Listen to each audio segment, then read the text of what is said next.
still add to the fight. And so I've been blessed to work with our rescue and now at a regional role, which gets me to places like this to talk to you about things that I know a little bit about.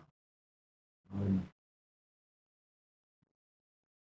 so let's talk about some of the red flags. And again, how many folks here are from, work for, uh, work within the financial institutions, banks, money remitters, exchangers?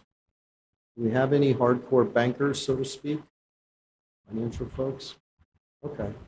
So a lot of this is not rocket science. This is not brand new. I was so glad when uh, one of my colleagues from Western Union talked about this specifically, microtransactions. And it's one of the things that really got my attention way back when I was kind of a newer supervisor, and we were looking at financial crime and specifically trafficking. And what got our attention and what also got us into a very a good partnership and continuing partnership with a number of the money exchanges, Western Union being the first, um, was microtransactions. And it wasn't that we were seeing this as honestly the tip of the spear. It was because it was being reported to us by the financial institutions.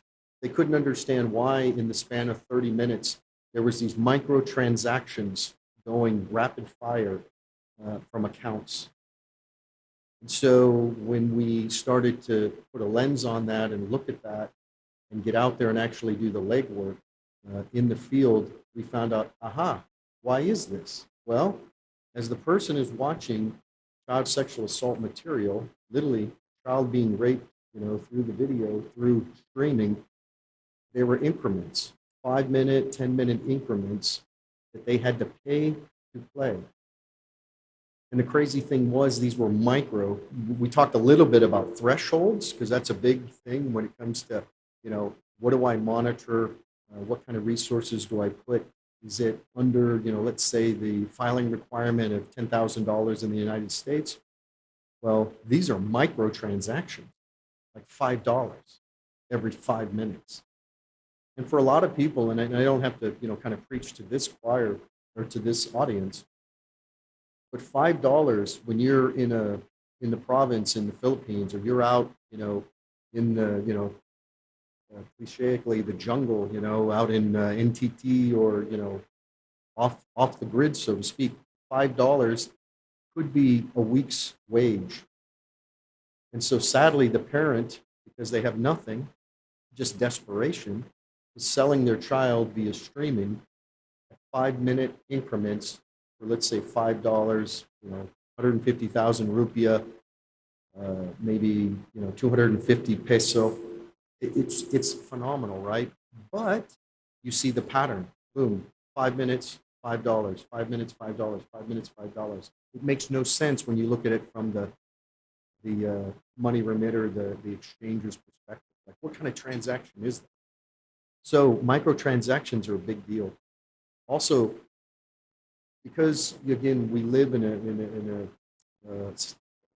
countries and societies where the transactions actual expense is usually never $10, $5. It also immediately brings up issues. So that round number is a weird one. Reasons why that may be there, but with fintech and with pattern analysis, you can start to figure out what's normal, what's not. Let's also talk about multiple accounts. The multiple accounts is another interesting thing because you have, let's call it your personal account and your business account. We all do this day in, day out. But then, if you're a pedophile, you're a criminal, you're an abuser, you may have that private account that you only use for that kind of activity.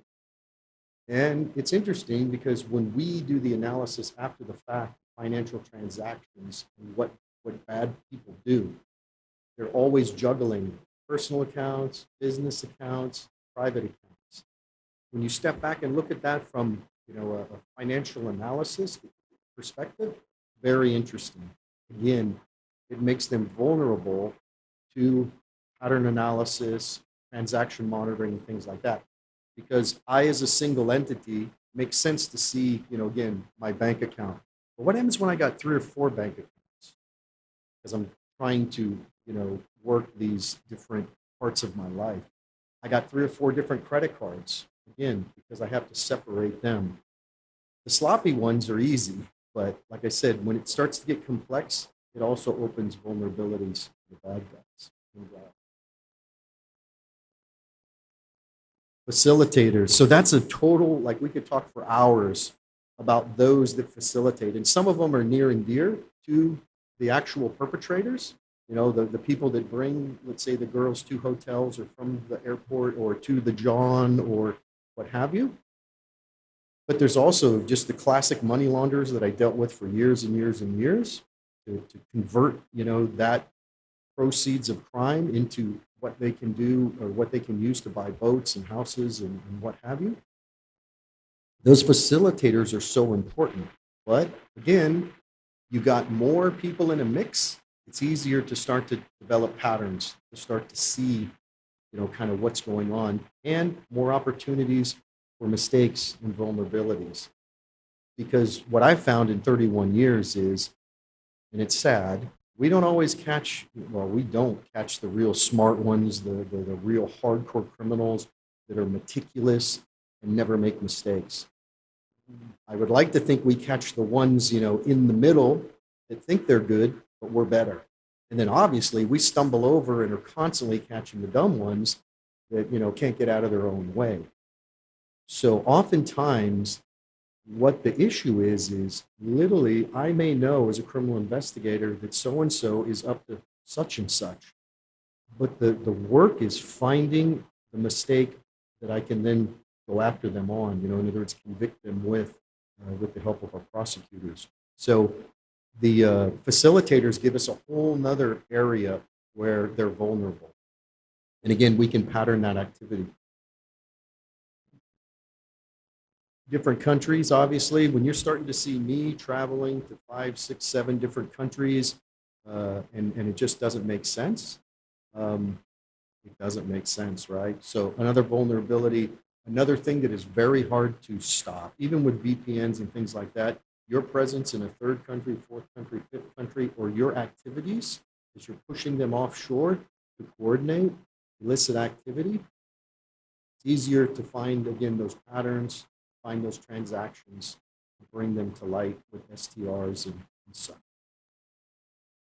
So another one I love is high-risk services because, again, the nature of the beast, selling people, slaving them, is all sorts of interesting transactions. And some of the most, and I don't want to say they're innocent, but just open and available to scrutinize transactions are things like escorts. When you see on someone's bank statement or their credit cards or their electronic transfer, escort services and all, like, really? Is that where we're at now, in this day and age? I know what that is, period. If I spend enough time looking at it, I'll find prostitution for those above, the age of 18, and trafficking for those under. But then it goes deeper because why is a guy like me having hair appointments, nail appointments, all sorts of personal care, generally female in nature, but hey, I love a good pedicure. Why am I doing that? And why am I doing it 5 times, let's say, in the span of 3 days or 2 days? Are my nails going that fast? My hair grows that quick? It did go white, but it's still there. So again, these patterns and these kind of off transactions make that entity or that network vulnerable.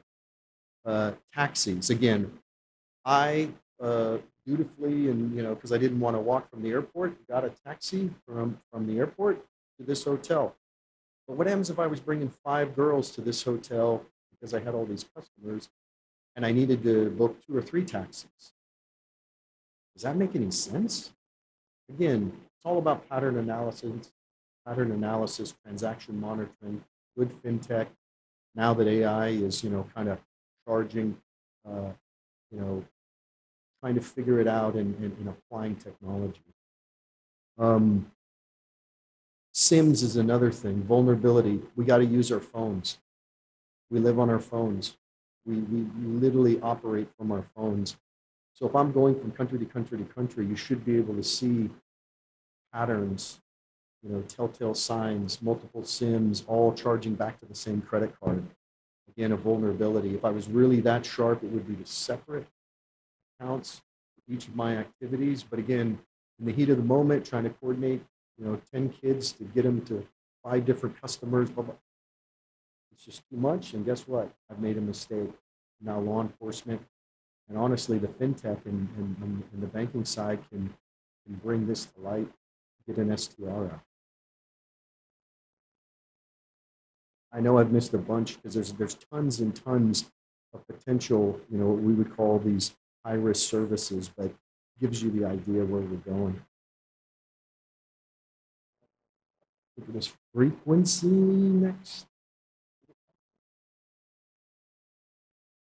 So frequency and hours, I can talk about those kind of together because again, that frequency makes you wonder because you got to keep looking at it from the lens of what's normal, what's not normal. How often am I going to buy, again, let's say sanitary products, and why am I buying them? I mean, I am married, but why am I buying them day after day, again, in different countries, da, da, da, da, da. All things that are patternable and you're able to tell. So that frequency, that over and over, or again, long gap, and then boom, I buy a plane ticket for 5 people. It's just me and my wife. I mean, sure, I got 3 kids, but they're all old and doing their own thing. So what's that about? It gives vulnerability. The hours too always make me laugh because I think when I was a youngster, or at least up until maybe my 30s, I always thought, yeah, all the good stuff happens after midnight.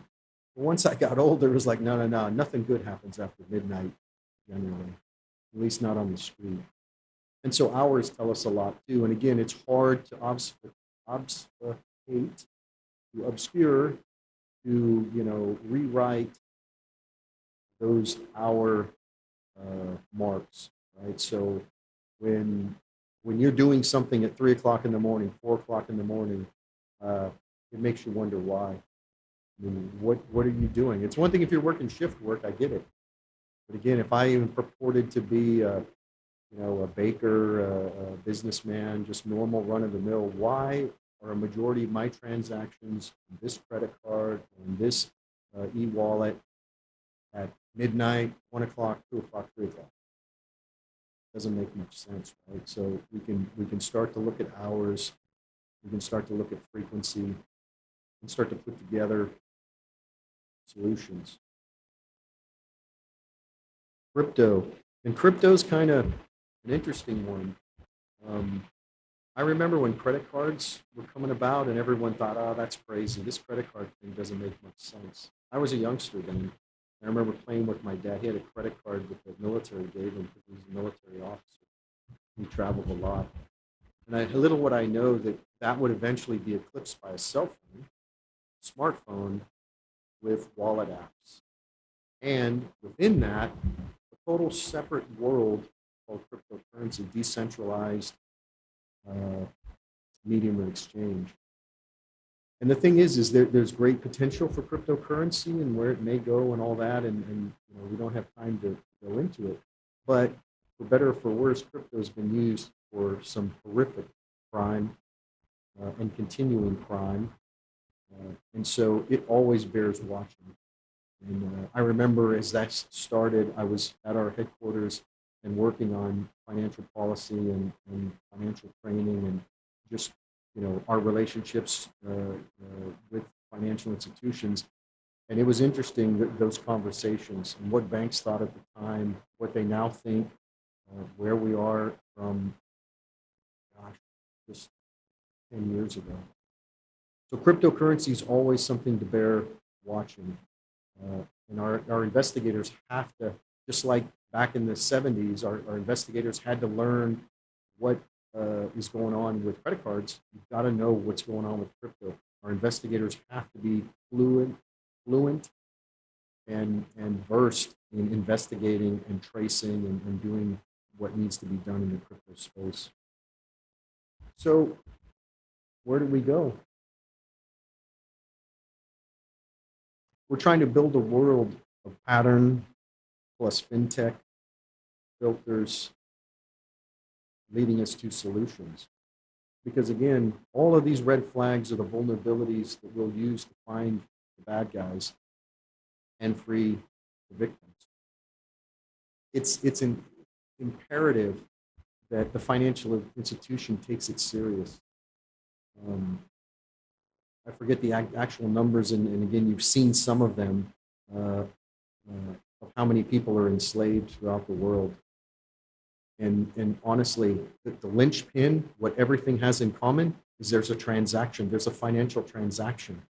And I think it was 40+%, maybe upwards of 60%, are not cash.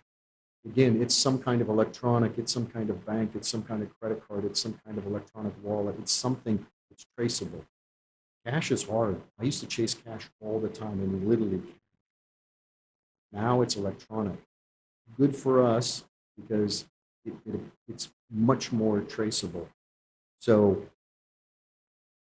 the financial side has got so much to offer. And I know, and there was kind of, we had a talk yesterday about, is the answer more regulation? Is the answer, slow it down? Is the answer more scrutiny? Da, da, da. That's a bigger policy issue than my place. But I'll tell you this, I've seen incredible things happen with fintech and transaction monitoring and due diligence within the industry. I've seen some great things happen with our regulators too, in assisting that and making sure the right laws, the right regulations, the right guidance is given. If that is going on, then honestly, law enforcement, as they step up to the plate, have a good place to work. If there's good coordination, collaboration, and we're in the right space. We've talked about, Andy and some of our others in some of the discussions have talked about a separate dedicated unit for online child exploitation. And that's exactly, what I know we think is needed. I think a lot of people think is needed, because we have to focus on this crime set. This is difficult by its nature, and demands a real focus and a real effort. And so, I think talking about this, the financial sides of crime that are this devastating, to our families, to our communities, is so important, because another thing that I learned was we can't, arrest our way out of this. There's a big kind of, pie, for lack of better. Each of those pieces represents critical parts. You got to have a prevention piece. You got to have an education piece. You got to have, again, the financial side on board and working in concert with the law enforcement piece, with the prosecution piece. And if we're not doing that, again, we're missing the boat.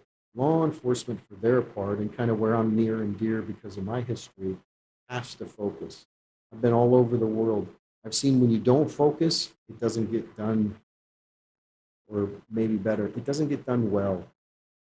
It may be given cursory, kind of a effort, but it's not dedicated. And again, when you look at numbers here, in Indonesia, 1.9 million, and NIC leads, and I think it was 1,800. I'm trying to remember if it was arrests or rescues. It makes no sense. Fourth largest country. There's a lot going on here, and so focus, resources, and that dedication can start to,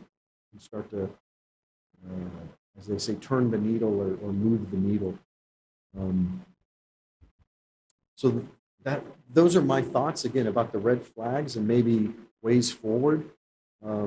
I would love to see more, because a lot of times in the United States, as I was kind of doing this, the financial industry didn't quite understand how far they could go and work with law enforcement, because there's certain laws and regulations The regulators didn't quite know at times just how far they could push either side and all. So my answer, and it's simple, but it's hard, is we got to sit down and talk. And we, the collective we of financial institutions, the regulators, and law enforcement, and work that partnership.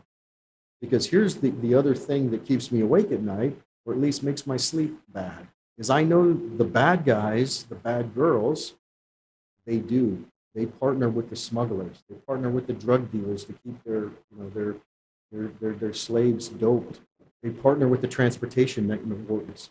They partner with the thugs that protect them like nobody's business.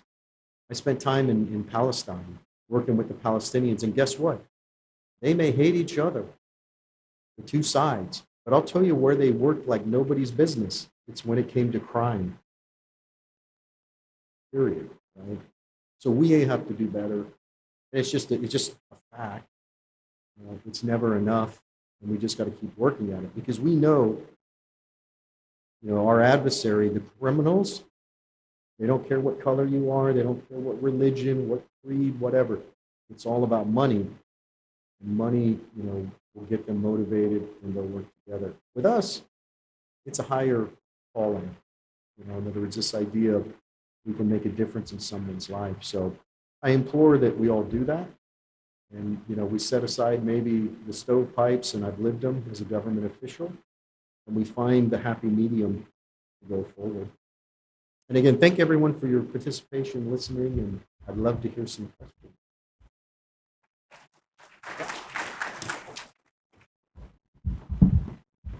Thanks very much, Lance, for a very clear and inspiring presentation.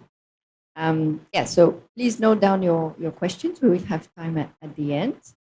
Now we're going to move to a bit of a different perspective from the ASEAN.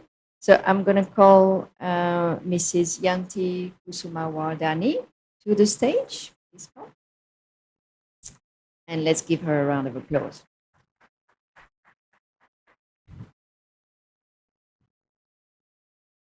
Great. So please get ready. And in the meantime, I will give your introduction. So Mrs. Yanti was appointed in 2021 as the Indonesia representative on children rights to the ASEAN Commission on the Promotion and Protection of the Rights of Women and Children, so the ACWC. She was the chair of the ACWC between 2023 and March 2024 and dedicated her work to children's rights, child protection, disability, inclusion, and social work practice for more than 15 years now. She has a master's in social work from the University of Pittsburgh in the US and obtained certification in social work and child welfare. Lastly, she's an experienced trainer on case management and positive parenting, and notably work with Save the Children Indonesia. Over to you. Thanks. Thank you very much, Julie. Distinguished guests, ladies and gentlemen, thank you very much for having me. Good morning, selamat pagi. It is a privilege for me to be here sharing my presentations before you. My presentations will be about ASEAN level cooperations in various sectors to prevent and counter the misuse of financial service providers. ASEAN is committed to promoting and protecting the rights of women and children in this region. And this presentation explores more about how ASEAN member states are collaborating to prevent and counter the misuse of financial service providers, ensuring that children's rights are upheld.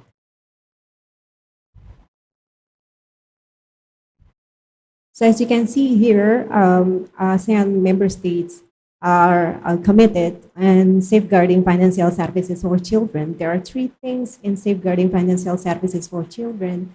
First is preventing financial exploitations, where ASEAN member states recognize the grave impact that the misuse of financial service providers can have on the vulnerable children. And also the second one is on fostering financial inclusions, where we ASEAN member states ensuring that children have access to secure and trustworthy financial services, it is a key to priority priority keys. ASEAN initiatives promote financial literacy and empowering children to make informed decisions about their financial futures. The third one is addressing emerging threats, where we are all aware that the digital age has brought new challenges, such as online sexual exploitations and also other cybercrime targeting children. ASEAN member states are committed to staying proactive and adapting their strategies to counter these evolving threats.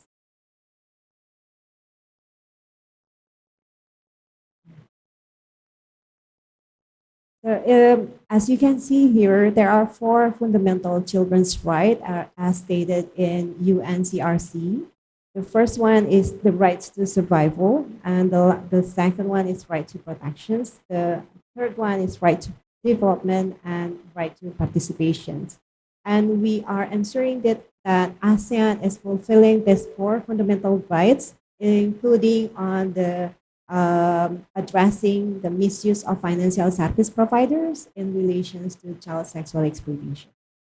In fulfilling the rights to survival, we are making sure that children have access to the basic necessities of life, which allows them to thrive.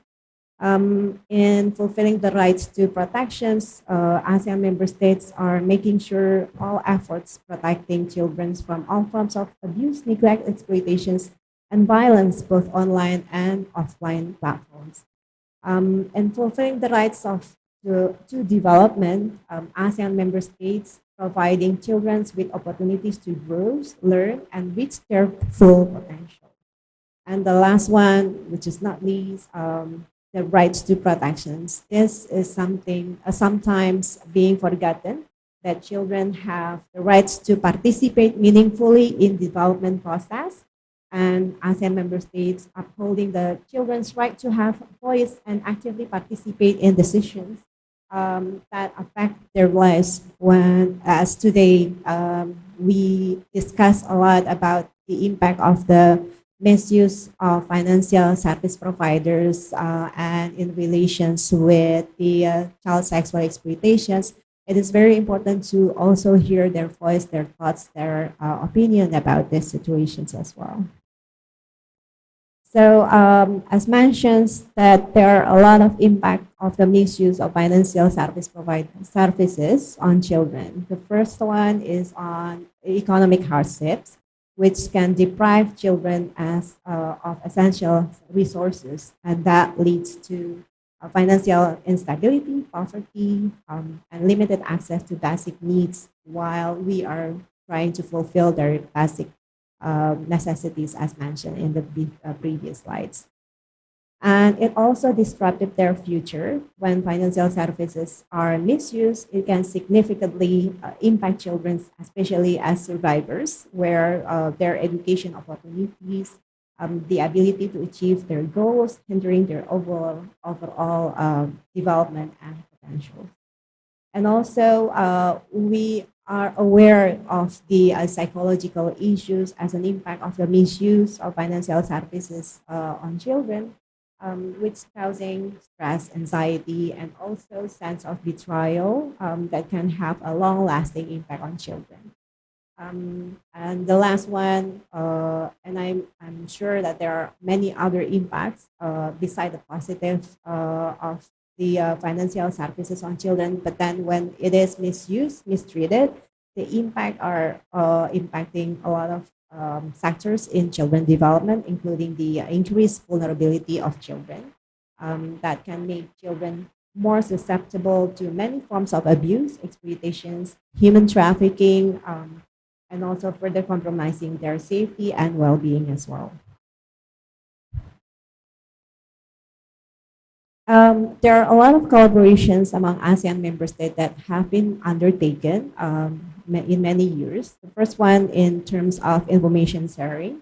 The ASEAN member states are committed to regularly exchange informations, and this event is one of the example where ASEAN member states gather, whether it's online or offline, gather information, exchange information, best practices, and intelligence related to the misuse of financial service providers enabling coordinated regional response. The second one is to join enforcement. ASEAN is fostering enhanced cooperations among law enforcement agency, regulatory bodies, and financial institutions to strengthen border investigations and enforcement efforts against financial crimes targeting children. So I really appreciate ACPAT Indonesia to organize this event and invite distinguished speakers, guests from various sectors. The last one is about capacity building. ASEAN is committed to improve, enhance the capacities, conduct training and skill development programs to equip relevant stakeholders with the knowledge and tools needed to efficiently prevent and detect response on the misuse of financial services.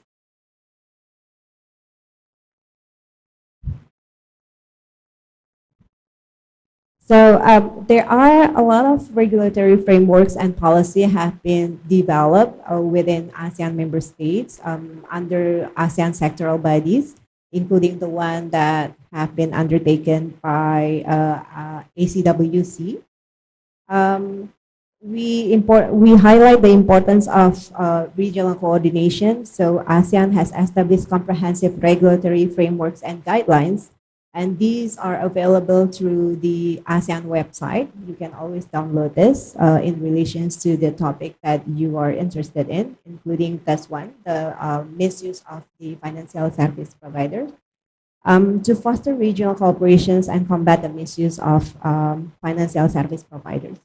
And also, we aware that the regulatory framework and policy also help in robusting safeguard that implements robust regulation standards and enforce mechanism. The last one, the third one, ASEAN initiatives also promote financial literacy and responsible financial practices that empower children to make informed decisions. And we are also aware that the cross-sector collaboration is very important, especially when we discuss about the importance of collaborations across countries.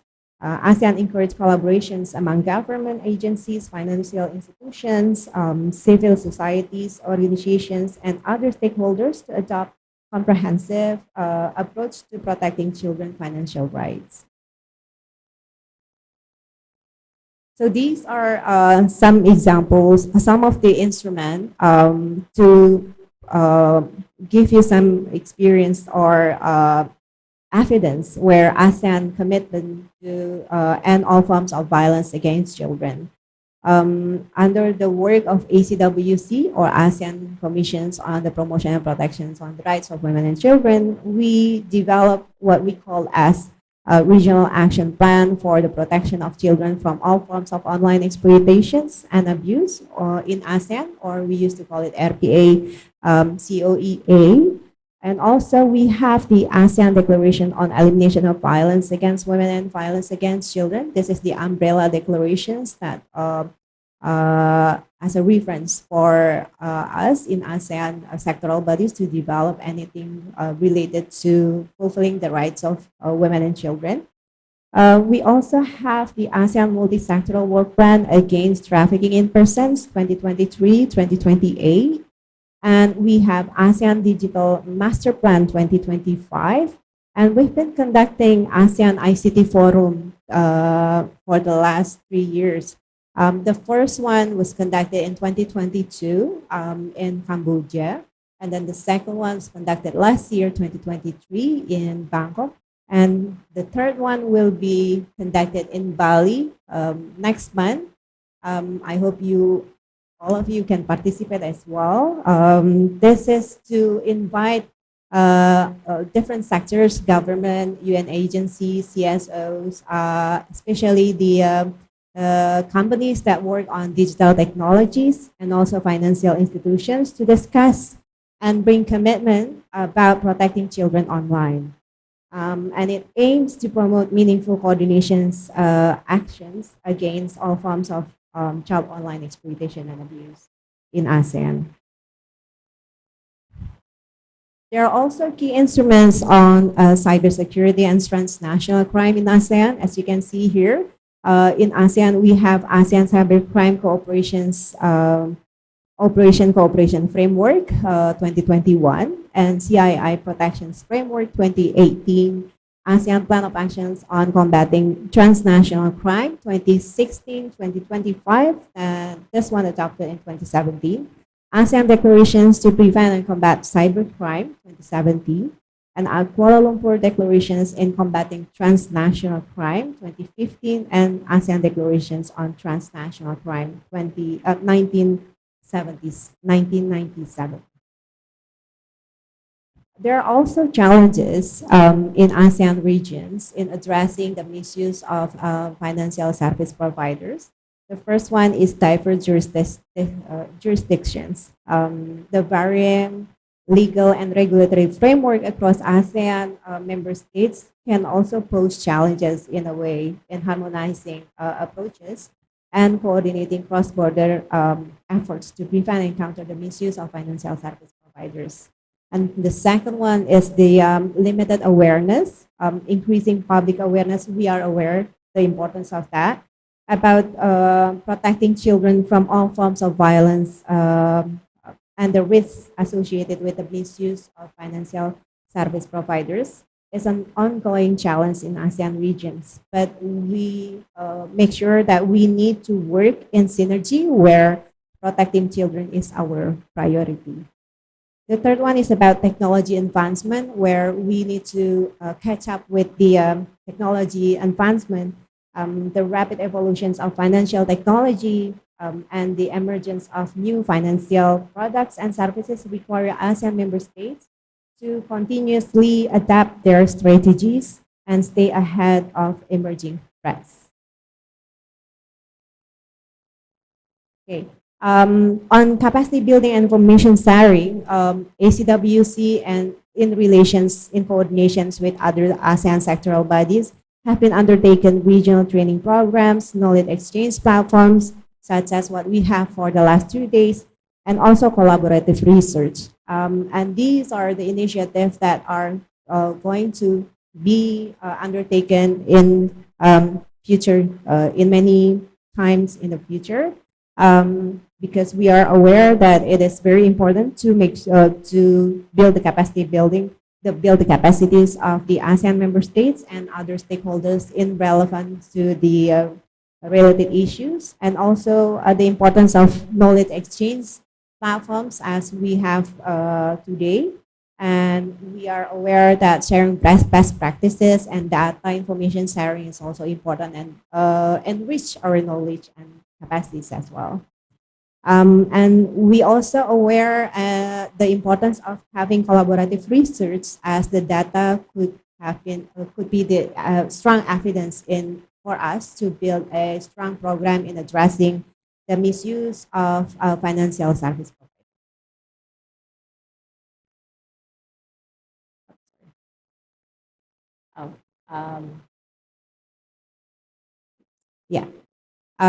One of the things that often come up in our midterm evaluations with our ACWC program is about the importance of monitoring and enforcement mechanism.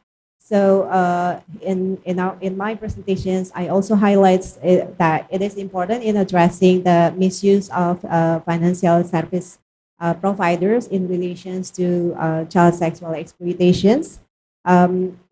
Since yesterday, we discussed about the importance of developing and coordinating the regulatory frameworks.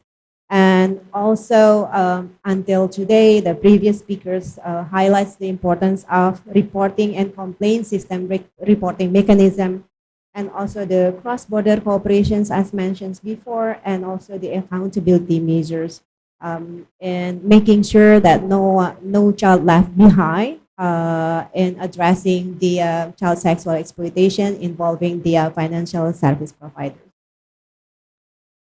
So as the recommendations for this presentations, I would like to recommend the first is the strengthen regional cooperations in ASEAN The ASEAN member states must continue to strengthen regional cooperations, harmonize policies, and share best practices to effectively prevent and counter the misuse of financial service providers to protect children's rights. And also the importance of empower children and families, investing in financial literacy program, raising awareness, and providing accessibility reporting mechanism will empower children and their families to recognize and report any instances of CSA or child sexual exploitation involving financial service providers. And I would also like to recommend to foster inclusive financial system where ASEAN must prioritize the development of inclusive and secure financial system. And the last one is to continue adaptations and innovations. We've heard from yesterday, there are many best practices, programs from different countries, and I would like to recommend every one of us to adopt and learn from what we have heard since yesterday. As financial technology and threats continues to evolve, we need to catch up with our knowledge and capacities that enrich ASEAN member states to remain proactive, adaptable, and innovative in their approaches to protecting children's rights. So I think that will be all on my presentation. Yes. Thank you so much.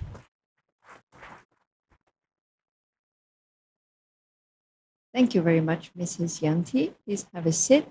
Great to hear about the achievements and lessons learned from the Asian perspective.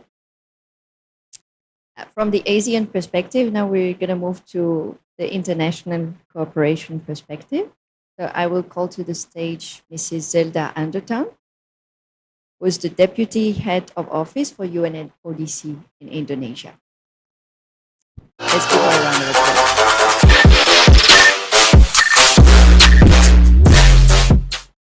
Thank you. So I will introduce briefly Mrs. Zelda.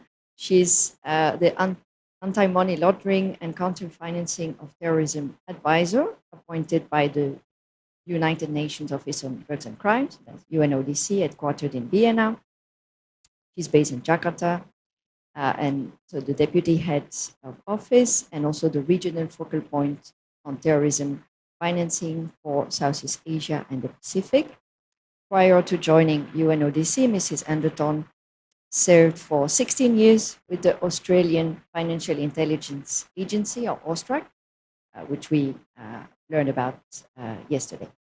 Over to you for your presentation. Thank you. Thank you very much. Here we go. So, selamat pagi, salam sejahtera, Bapak-Bapak dan Ibu-Ibu yang terhormat, distinguished colleagues, panel members, a very good morning to each of you. And please allow me to begin by expressing my appreciation to ECPAT for the invitation in this very important engagement with the financial sector on a crime type that carries serious impacts on children globally and indeed our youth that make up the next generation. So it is an honor and a privilege to be here with such a diverse range of partners and participants to share with you this morning the international level considerations around child sexual exploitation and abuse for the perspective of financial service providers. So we'll begin with a brief overview.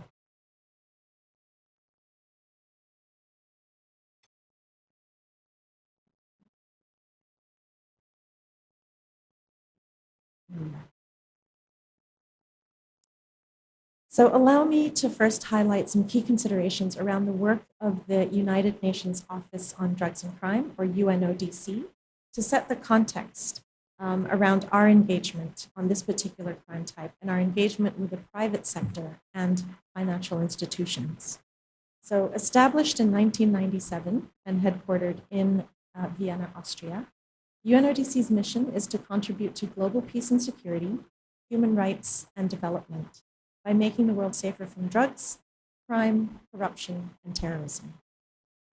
As part of the UN Secretariat body, UNODC is mandated to support member states to build just, inclusive, and resilient societies across the 96 countries that UNODC is represented in, and amongst the more than 2,600 staff, specialists, and international as well as global experts that form the pool of resources available to UNODC.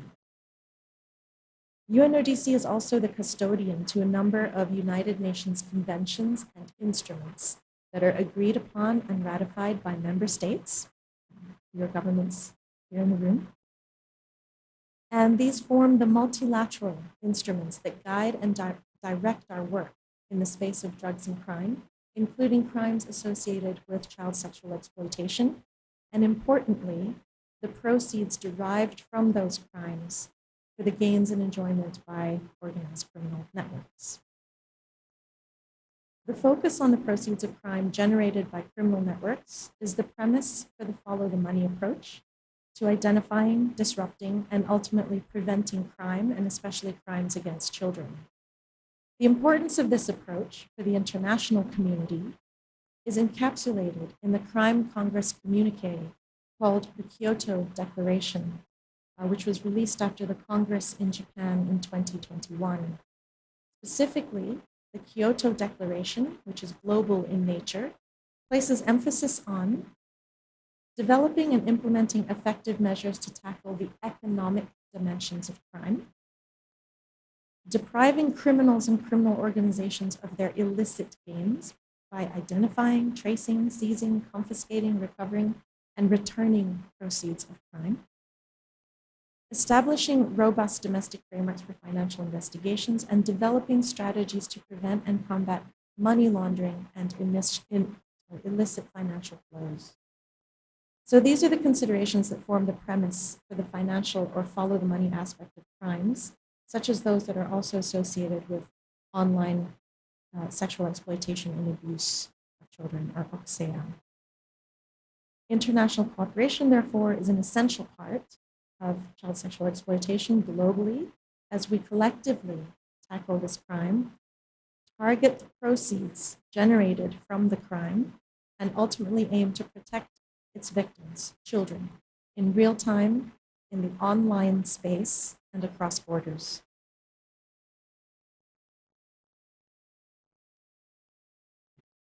Let us take just a quick look at one of the UN conventions for which the UNODC is a custodian of, and this is the United Nations Convention on Transnational Organized Crime, otherwise known as UNTOC.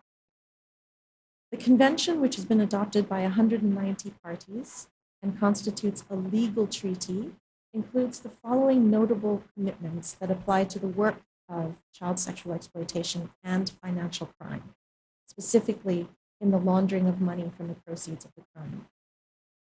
The UNTOC criminalizes participation in organized crime, of which CSEA, or child sexual exploitation networks, is categorized, and money laundering.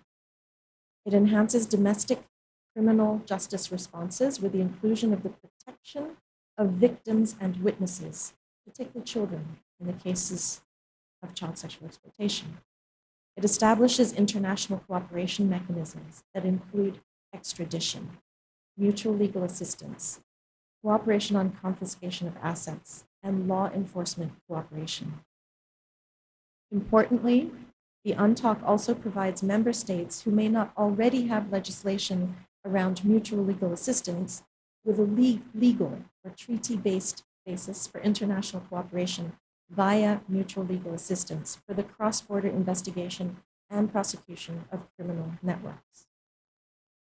And the UNTOC also commits to cooperation on the prevention of proceeds of crime via cooperation with the private sector. So this is indeed a commitment that we can see as part of the room today here in Denpasar.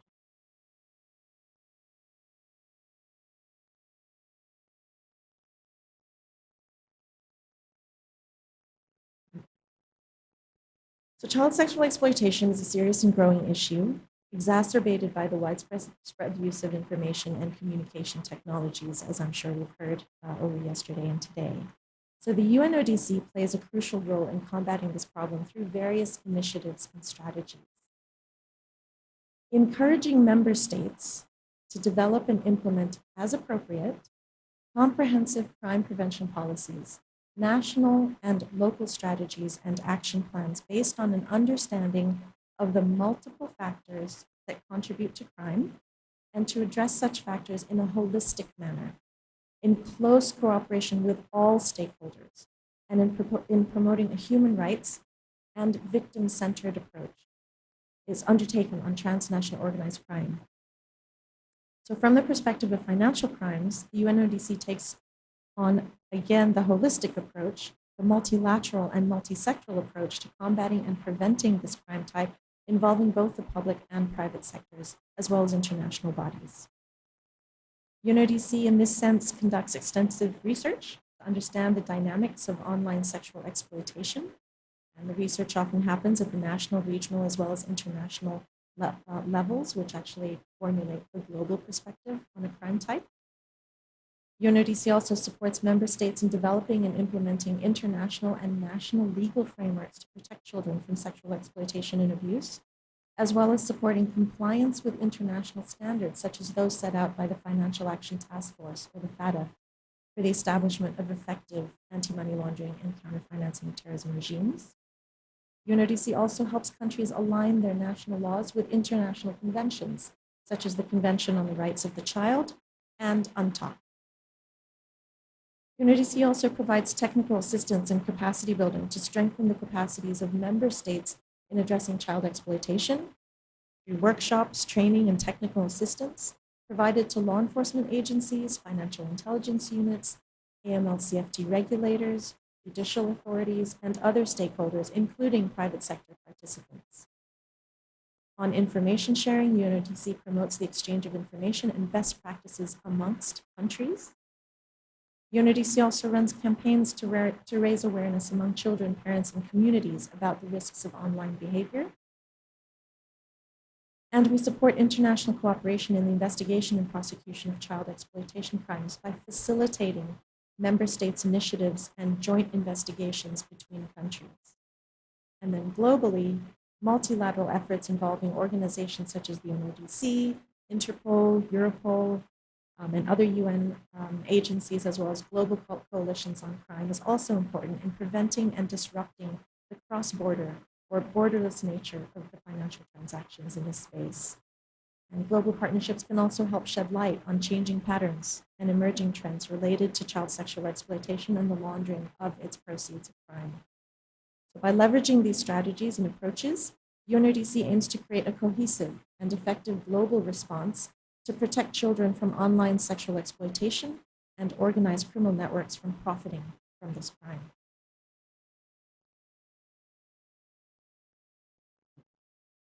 So online child sexual exploitation poses several financial crime risks to the financial services sector, and I'm sure we've touched upon this perhaps in sessions yesterday as well and earlier as well from panel members.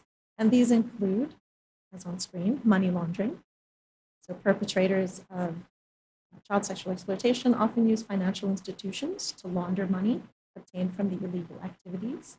And this will often involve complex transactions designed to obscure or hide the origins of the funds, as well as those involving goods and service providers that may not instinctively be associated with such crimes. For example, transactions through payment platforms, payments to pharmacies, payments for children's gifts, rent, and the likes. And geographical markers of transactions as well that we heard of before as well, that relate to high-risk areas associated with victims of child sexual exploitation. Hence the importance of the financial sector and authorities to build knowledge of and understanding of the methodology and transaction patterns associated with child sexual exploitation, not just at the national level, but looking to regional and global trends is also vital. Fraud.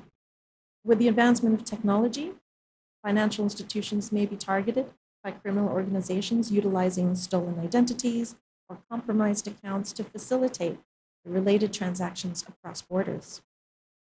There's also the risk of cybercrime. The digital nature of online child sexual exploitation and abuse exposes financial institutions to a higher risk of cyber attacks aimed at stealing sensitive information or disrupting services. The use of virtual currency and the relative anonymity provided by virtual currencies to further obfuscate funds associated with online child sexual abuse, exploitation abuse, and its laundering of the proceeds is also of concern. In relation to regulatory compliance, financial institutions run the risk of non-compliance if they are not detecting and reporting suspicious activities or transactions related to child sexual exploitation to the relevant authorities, and this could carry hefty fines. And financial institutions could then also run the risk of reputational damage for being associated with child sexual exploitation related transactions, which would significantly impact customer trust and potentially bring on legal consequences as well. But perhaps most importantly is also to remember that there is a young victim, child, at the center of these transactions.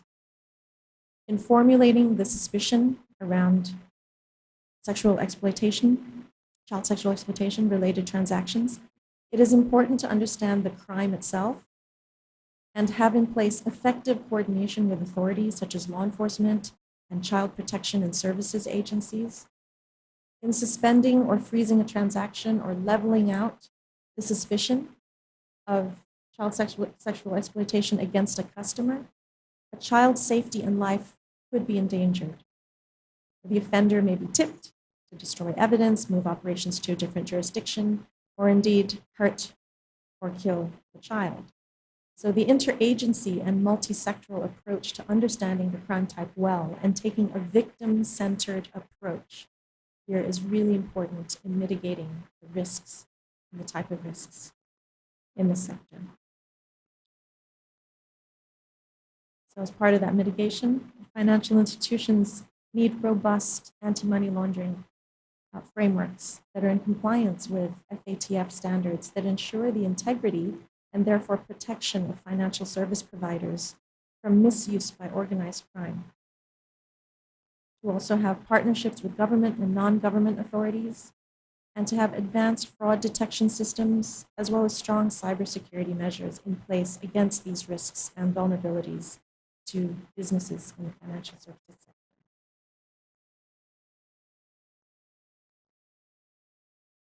International cooperation in this space and in relation to money laundering also faces several challenges, especially within the financial sector. And so here are just some key issues, not exhaustive, and I think was touched upon by ASEAN colleague as well. In relation to jurisdictional differences, different countries have varying laws and regulations regarding child sexual exploitation and money laundering. This can create inconsistencies and gaps in enforcement. It also provides opportunities for criminal networks to exploit. Lack of coordination, essentially, or the effective international cooperation requires seamless coordination among various agencies and countries. However, oftentimes there are bureaucratic differences or hurdles and lack of maybe seamless communication that can also hinder the process. Criminals often use sophisticated technology to evade detection. So financial institutions and law enforcement agencies must continuously update their tools and techniques to keep up.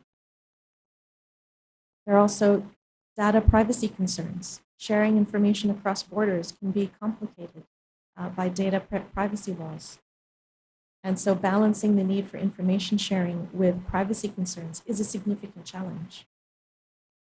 There's also resource constraints where many countries may lack the resources and or expertise to effectively combat these issues. And unfortunately, will likely be targeted by criminal organizations as well in that respect. And so this can lead to uneven enforcement and cooperation across borders. And then, of course, there's complex financial networks where money laundering often involves complex financial networks that span multiple countries. So tracing these networks requires extensive cooperation and information sharing. Again, understanding and sharing of the financial patterns and criminal methodologies associated with child sexual exploitation is crucial in international cooperation, drawing on the national, regional, and the international context. So addressing these challenges requires a concerted effort from governments, financial institutions, and international organizations to enhance cooperation, to streamline regulations, and invest in technology and training as well.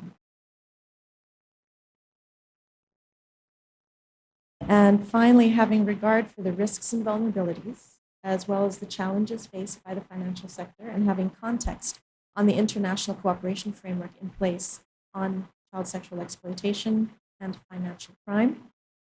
It must be stressed that financial institutions can play a significant role in international cooperation to identify, prevent, and disrupt online child sexual exploitation and abuse.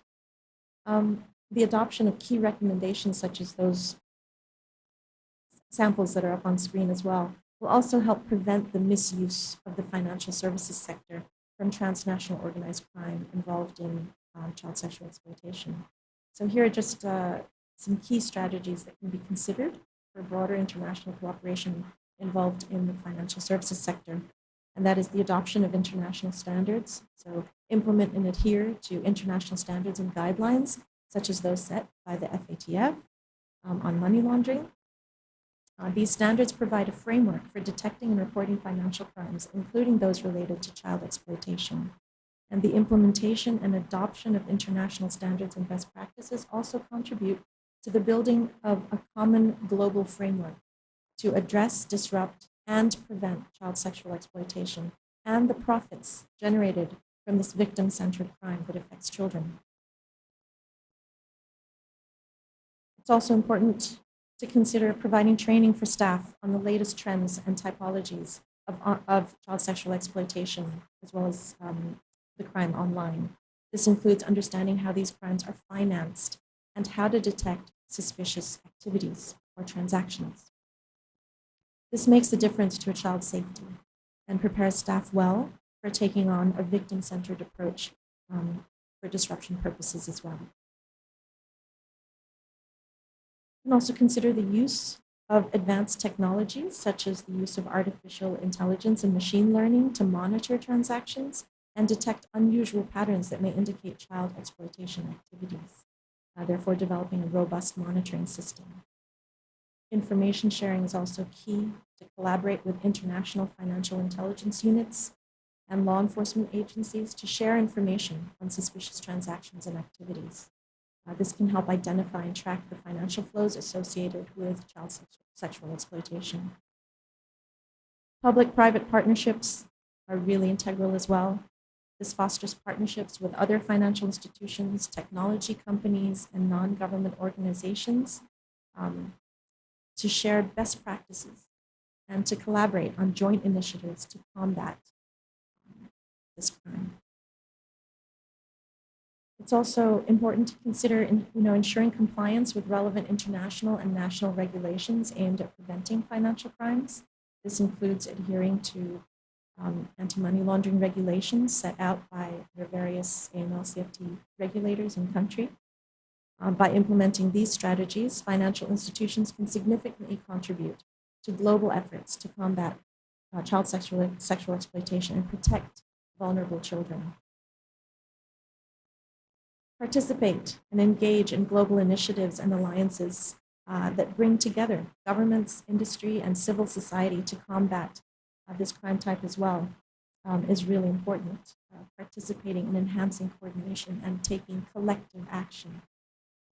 And certainly contributing to parallel and joint financial investigations with the expertise you will have built on the transaction trends and identifiers of child sexual exploitation and its associated financial flows. That's always a key input for government agencies and authorities as well.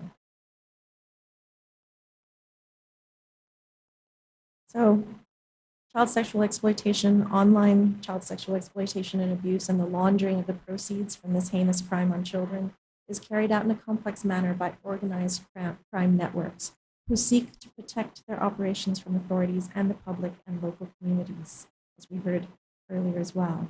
So it therefore takes a multi-sectoral and cross-jurisdictional, a multilateral approach to disrupting child sexual exploitation and preventing further victims to fall prey to these criminals.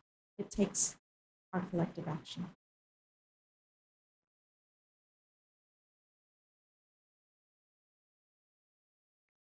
So that brings me to a close of the presentation, which I hope has shed some light on the international level of cooperation on Aksaya and money laundering for the perspective of the financial services sector.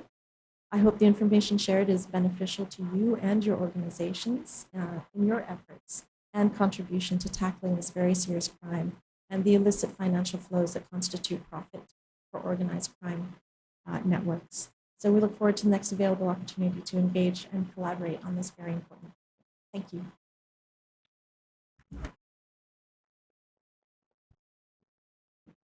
Thank you very much, Zelda. Yeah, please have a seat. Yeah, I have one announcement that our sixth presenter is not going to be able to join us. He was supposed to join online, but he's having some difficulty. However, you can access his presentation and all the presentations from this morning through the QR code that is at the entrance. Yeah, so please don't forget to register and keep that link. Great. So the presentations have come to an end, and we have around 50 minutes for interaction. So we can take questions from the room. Maybe some questions will come from people joining online as well.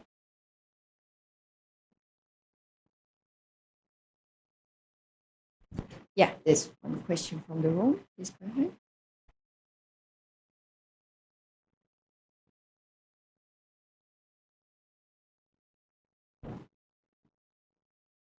Thank you very much. Thank you very much. Very enlightening discussion. Excellent panel. Thank you very much for the moderation, Zoe. I have a question for Smita from the Interpol. Thank you, Smita. Very interesting and enlightening presentation. Sorry, I forgot to introduce myself. My name is Bushra Zulfikar. I'm the Regional Director for Asia for Terrorist Homes, which is an international NGO based in the Netherlands, which is committed to fight against child exploitation. We have 3 thematic programs which are centered around fighting child exploitation, eradicating child labor, and taking principled humanitarian action in the context of emergencies and natural disasters. So my question was around the ICSC database that we spoke about. And I'm very glad that Philippines is the 70th country to join that database. We also have a significant presence in the Philippines, alongside with a number of other Asian countries that we work in. So I'd like to understand the process for joining that database. This is something we can very much take up in our conversations and in our advocacy with national governments and other regional bodies. So if you could please speak a little bit to that process. Thank you. The second question I have is for Lawrence. Is that the correct pronunciation, Lawrence? I hope so. Thank you. I also really enjoyed your presentation and the red flags that you identified. I'd be very interested if you speak a little bit more about the multiple accounts and sort of any specific patterns within those multiple accounts to look for, because in this globalized world and as a way of life, I think most of us have ended up having multiple accounts, especially if you have lived and worked in different parts of the world. You end up keeping more accounts than you thought you would. So it'd be good to get a bit more specific information on that particular red flag. That's all for now. Thank you so much.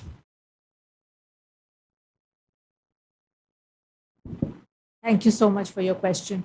So Interpol's International Child Sexual Exploitation Database is only for law enforcement. We advocate very strongly with the law enforcement machinery of the member states to have a specific, specialized, designated unit to work on this crime area. And the General Assembly Resolution number 5, which is also available open source, you can look into it, which was unanimously passed in October 2022, where all member states agreed that they would aspire to establish a specialized unit. Once the unit is specialized, we work through with the national central bureaus to connect the countries and the officers to the database. As Interpol officers, we fly in and we train the officers for a comprehensive period of 5 days where we train them how to work on the database as well as victim identification, which was recently done in Philippines. Despite the fact that you might have specialized agencies within the National Police or the Department of Justice, we do select in consultation with the National Central Bureau that we have specialized investigation officers who log in through their user ID and then they work on the database. As of today, we do have Malaysia and Indonesia connected to the database, but they are not active because they were connected sometime around 2018. And then again, due to transfers, we have lost the connection. So we are in ongoing conversation both with Indonesia as well as Malaysia to get connected. What is most unique about this is in real time, you are interacting with specialized investigators from across all these countries, including Europol and ourselves, Interpol, where you get crucial intelligence or helps you identify the victim and reduces the duplication of effort. So at every platform that I go, I definitely strongly advocate. As we speak, my team is flying into Pakistan to connect them to the database. So it is so crucial that you see the images, you detect the intelligence, and then go in for your field level activity. Having said that, I would also like to urge colleagues here to get in touch with the IFCAC unit of Interpol. So in terms of following the money, financial service providers, a collaboration with IFCAC unit and crimes against children would be most ideal. Thank you. So I think you're looking at maybe some of the typology that would go along with multiple accounts. And what it really comes down to is, as investigators and as analysts, trying to find those opportunities where we can see an anomaly or, again, some kind of pattern recognition and find something to kind of latch in on. So please, everyone, don't think that because you have 2 accounts, 3 accounts, 4 accounts, or accounts that span different countries and maybe different purposes, that you become somehow vulnerable to government or law enforcement oversight. That's not the issue. The multiple accounts, honestly, just gives us more, as investigators, as analysts, as regulators, more opportunity to scrutinize, because that's going to happen from the bank and the financial institutions' perspective. They're always trying to know more about their customers. So if you have 5 or 6 accounts with XYZ bank or XYZ institution, it just gives them more to look at. It is in their best interest to know about their customers and what their customers want, right? Because that's a business opportunity for them. In there's a crossover of the good of the many, versus privacy and absolute secrecy, for lack of better. So I guess there's not a magic bullet or a magic answer to 3 accounts, X amount of transactions, we got a problem. Or again, 10 accounts, certain types of transactions, and that's just business as usual. There's a happy medium in there. And that's where, again, I've heard it say, like, you can't fintech your way out of this, and you can't. Just like a lot of times you can't legislate your way out of things. It comes down to very smart people putting together very good technology and then doing the hard work. And so, again, I think my answer is, it's not how many accounts, it's not where they're at or how many different institutions, countries, purposes that I guess lead us somewhere or give us answers. It's the analysis into that really is the ticket, and honestly the hard part, because nothing immediately triggers. And I've caught many people doing very bad things that either had an account or even didn't have an account, and they were just cash based. So I guess it's just opportunities. I look at things a lot of times as opportunities. The more times they have to touch something, they have to make transactions, they have to interface with those organizations and entities that have regulation and have standards and protocols in place. It gives an opportunity to see or maybe detect that anomaly or that activity. I hope that answers the question.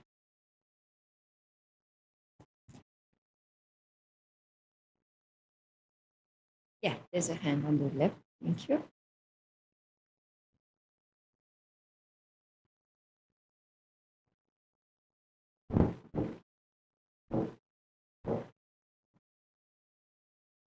Thank you. Good morning. Uh, my name is Alit Prakarsa from Universitas Sultan Ageng Tirtayasa from Serang, Banten. I would like to ask about the root. Always interesting studying criminology because by studying criminology we can see the root of this crime. I've been watching the last documentary of Ted Bundy, well known as serial killer, as a psychopath. In the last question from the interviewer asked, "What is the most responsible for uh, uh, uh, what is the most responsible for you to doing this serial killer?" The Ted Bundy answered the question. It is pornography. Pornography made him as a serial killer. Ted Bundy killed many girls. He raped, he abused, sexually abused, kill and then rape and then kill, and he well known as a psychopath.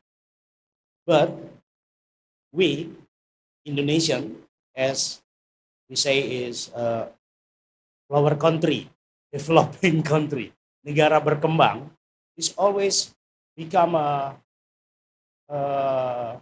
consumer for this big porn industry. How could we facing the all this big problem, the scrutiny and then the digital wallet and all transaction for the CSA, while we don't have power as a developing country, as a consumer of porn industry, because this porn industry could provoke the sexual desire. When the sexual desire need to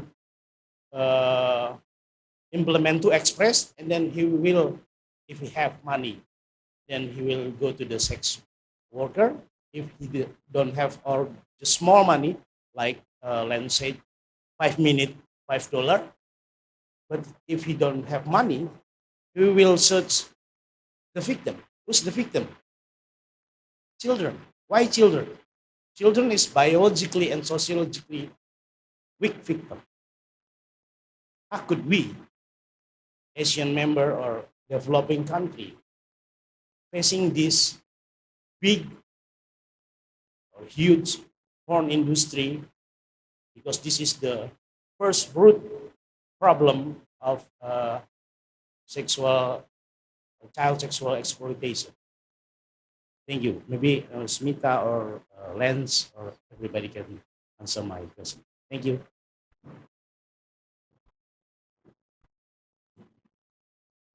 Wow. You bring up a lot, and a lot of it, obviously, I can't address. I don't know if the panel can address, but I can tell you this. Take heart that this is not new. This is not unique to Indonesia. Just because of the statistics you saw up on the screen about 1.9 million, NICMIC leads. Indonesia is the fourth largest country. You would expect, proportionality to take place, and it does. Again, I've lived all over the world and was blessed to live, amongst many people, the Middle East, the Americas, Europe, and Asia. And the Indonesians are some of the best. My wife will always fight because she's from the Philippines that they're the best in Asia, but it's close between the two. So it's just an issue. It's just another problem. Now, is it seriously important, and is it at the crux of our communities? Absolutely. That's where I just look at the solution. We got to fight the good fight. We have to do the right thing. We have to trust our governments and work with our governments and our law enforcement and our judicial to make it happen. Work within the international community, and that's honestly something that I really stress is we have to work within the bounds. We have to seek, the counsel of our neighbors, of these organizations like the UN and ASEAN, because there's a lot of intelligence there. There's a lot of experience, a lot of good expertise and frameworks to follow. We don't have to do it alone. And that's something I always talk about with my NGO brethren. It's like we cannot solve these problems alone. Just like law enforcement cannot solve these problems alone. The communities need to band together. So I don't know if anyone has any other thoughts, but we hear you. And again, it's a collective effort. It's a very pertinent question that you asked, but the research on victimology or what has led for a perpetrator to get into this crime area is something which is not in the scope of the presentation or even in the scope of this conference. I would only echo the fact that it is a good beginning for ASEAN, UN, Interpol, ECPAT, OUR, civil society, United Nations, and the government machinery to be in the same room on the same platform to work on this agenda. It's an absolutely important and most critical foundation stone which is being laid here. So I think we should look at the positive side of it to take this forward and make as much collaborations and partnerships as you can, because by leveraging this partnership, we can move forward. Thank you.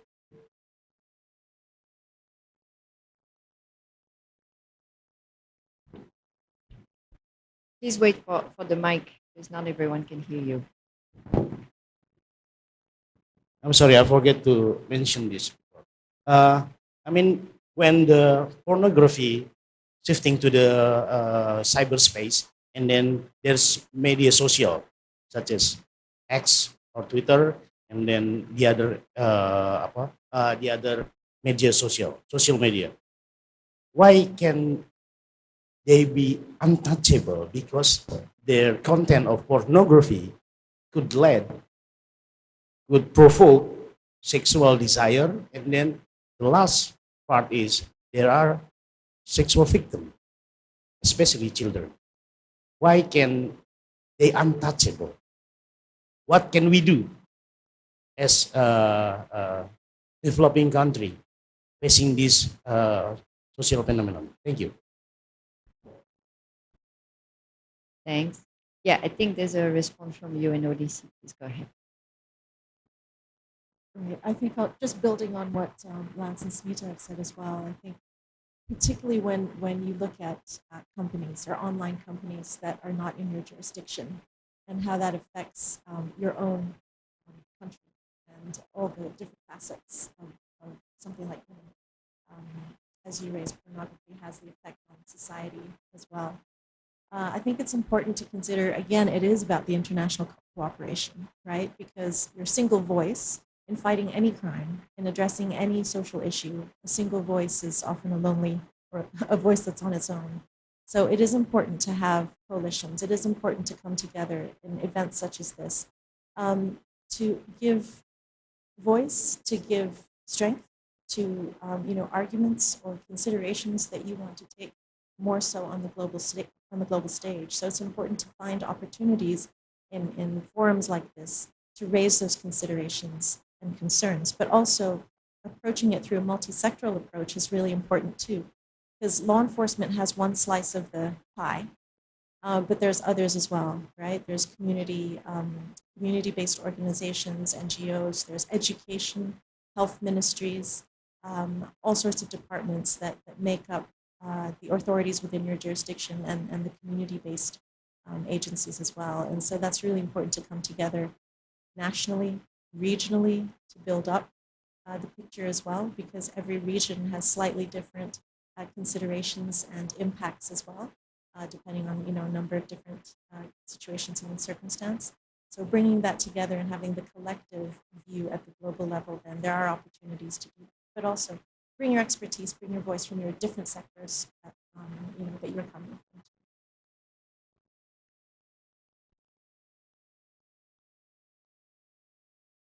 Thank you. I've been informed that our sixth speaker is now online. Would it be okay if we give him the floor and then we resume the Q&A in about 10, 15 minutes?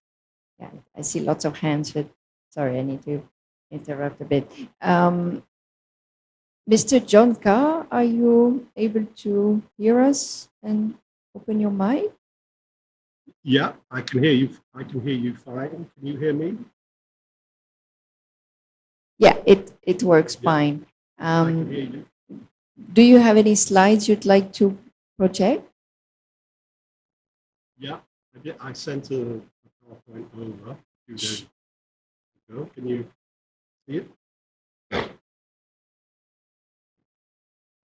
Yeah, it's I'm very coming. sorry about the technical issues.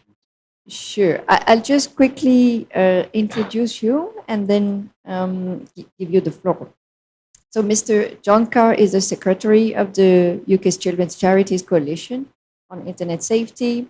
He was the founding director of the UK Internet Watch Foundation, founded in 1996. He was also on the advisory board of InHope, the Internet Association of Hotlines, and acted as an advisor for several tech companies, the UK government, European Union, Council of Europe, different organizations within the UN, and most recently the UNODC. Especially on this topic, we're looking at of the role of financial institutions in facilitating online child sexual exploitation. So over to you, Mr. Carr, if you have 10 to 15 minutes to share some insights.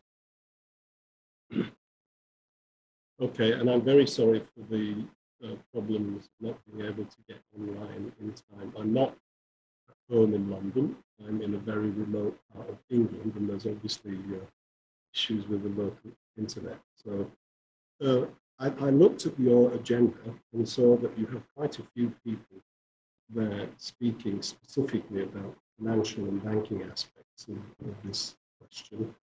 So, and that is part of what I was going to speak about, but because of the interruption to your program, and because you do have these other speakers who are talking specifically about the financial side of it, I thought I might move on to the second part of my presentation, which was to do with the way in which technology, and particularly new trends in technology, are making the problem of online child sexual exploitation a great deal worse than it has been in the past. And in the past, it's been very, very bad.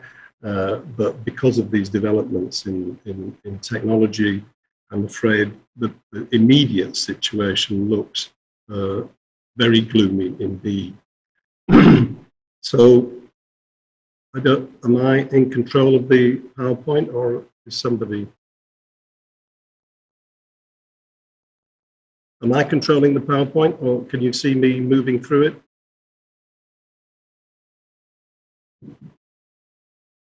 Yeah, it works fine.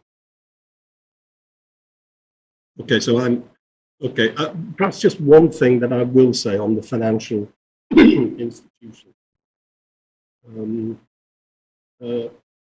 4 years ago, the New York Times did a major investigation into a pornography site called Pornhub, which is the biggest porn site in the world.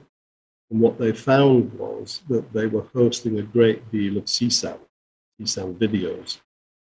Now, they claimed that the only reason that those videos were on their site was because of a fault in their system in terms of verifying who was uploading what to the site, and they weren't, the checks that they'd instituted weren't working very well. So Visa and MasterCard said to Pornhub, well, if you do not solve this problem and get rid of that CSAM very, very quickly, we will remove from you the ability to collect any kinds of payments anywhere and everywhere in the world.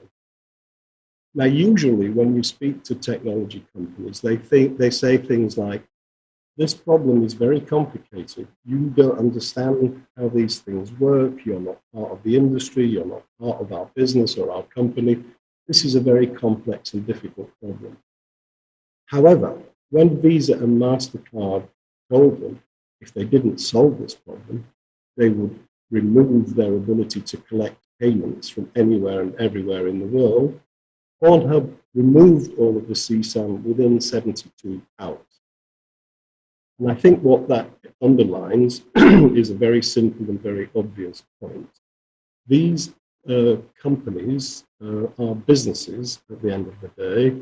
They exist to make money. They are not philanthropic. They are not educational in their nature. They are businesses whose purpose is to make money. And you cannot make money if you cannot collect money. And therefore, the institutions such as credit card companies and banks have a very, very important role to play. Because if they did not provide the financial services to these businesses, they wouldn't be able to do what they do. So that's just a very simple and obvious point, but with a very clear example from provided to us by Visa and MasterCard. And now I want to move on to the two technical questions which I mentioned earlier, the first of which is encryption.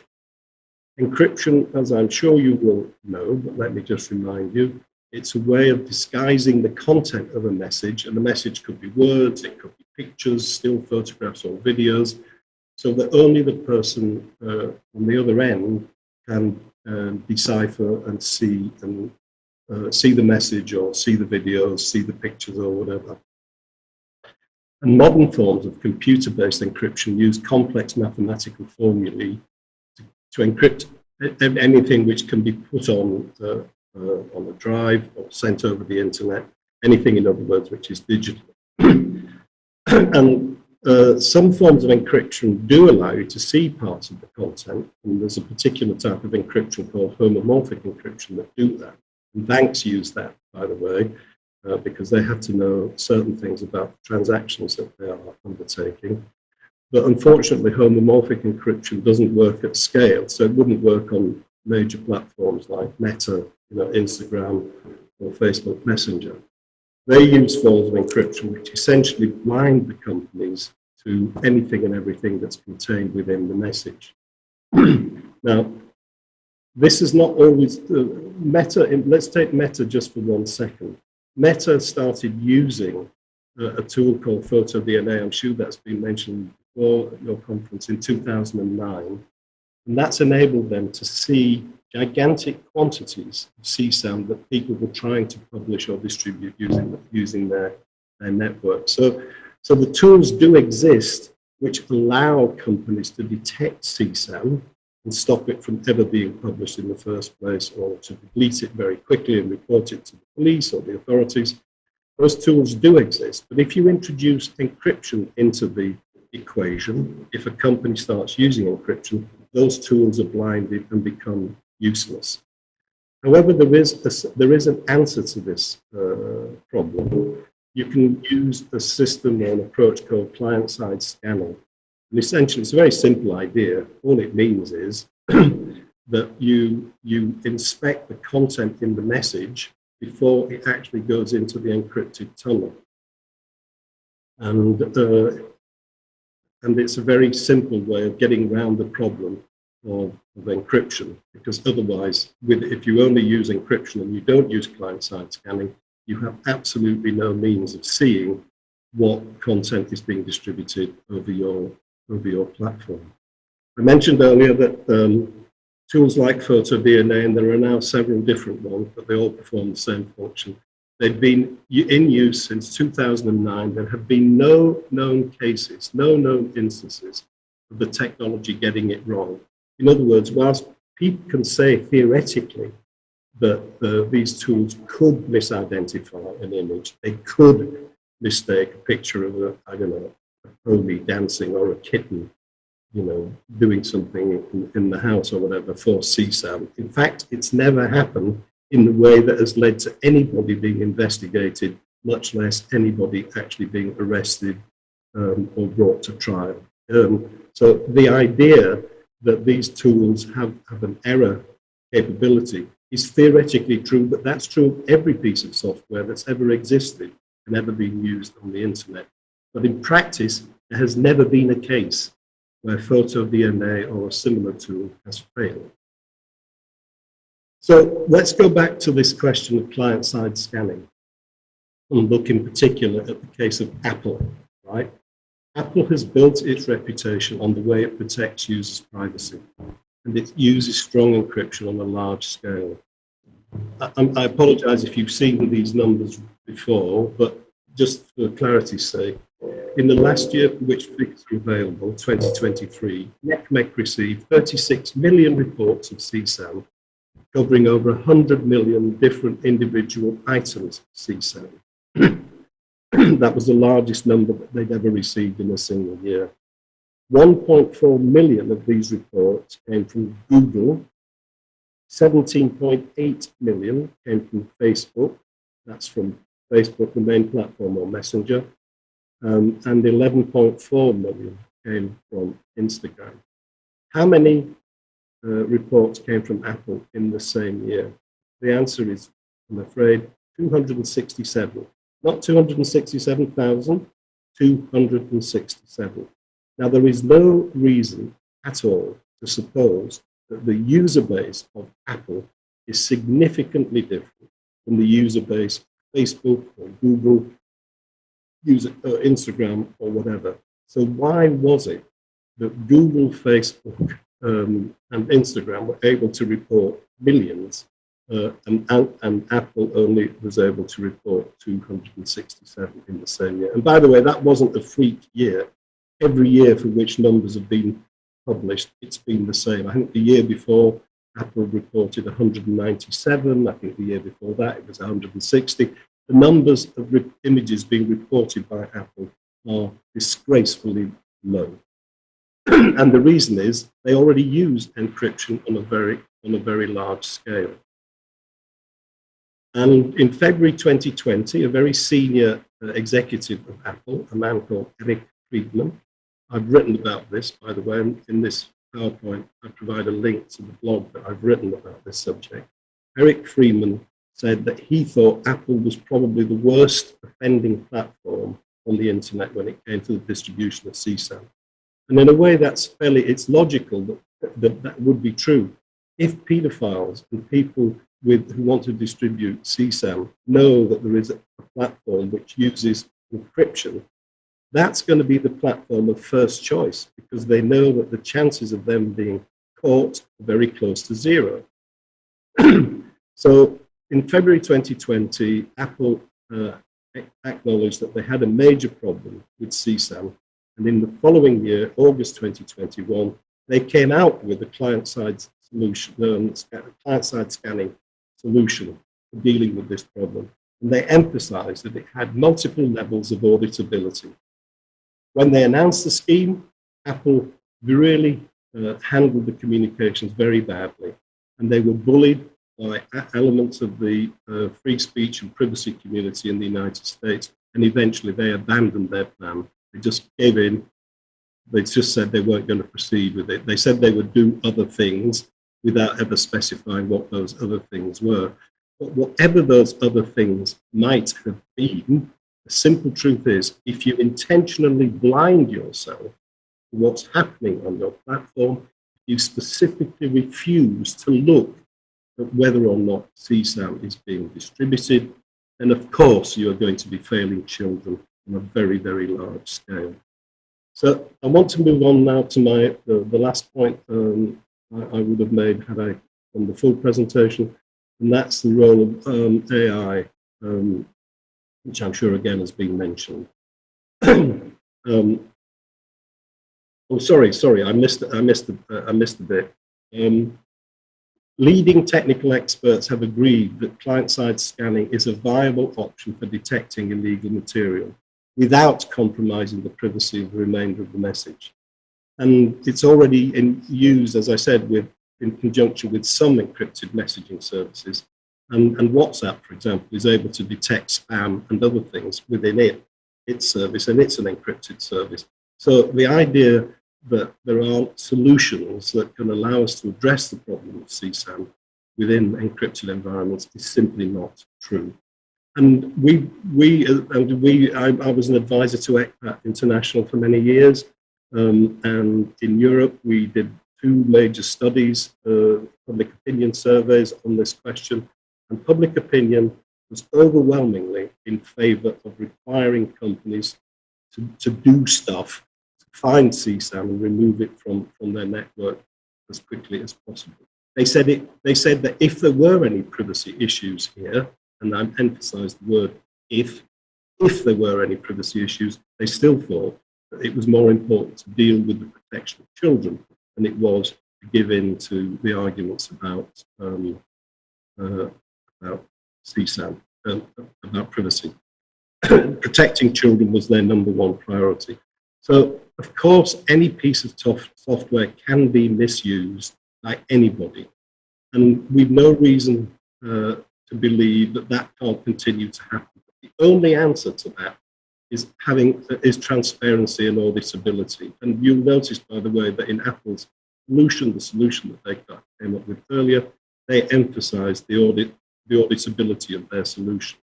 So the public shouldn't be expected to trust government, the police, or big tech without any possibility of inspecting and ensuring that what's actually happening is what's supposed to be happening. That's why transparency and auditability are vital. We've seen too many cases in the past, in Britain, in the United States, in many countries around the world where the police have behaved illegally, or the security services have behaved illegally, just as big tech has behaved illegally.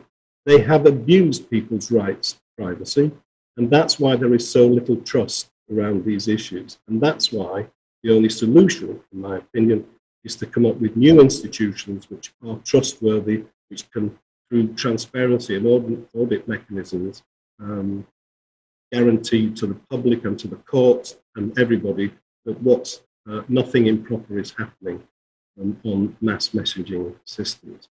Finally, as I mentioned earlier, AI. This is a relatively new threat, but again, in my PowerPoint, I've provided links to services, to articles in newspapers or things that I've written where this matter is discussed in more detail. Artificial intelligence is already being seen to be finding pictures of children, perfectly innocent pictures of children, on the internet, on messaging platforms or whatever, and then distorting them and creating CSAM involving real children. Now, these are criminal images.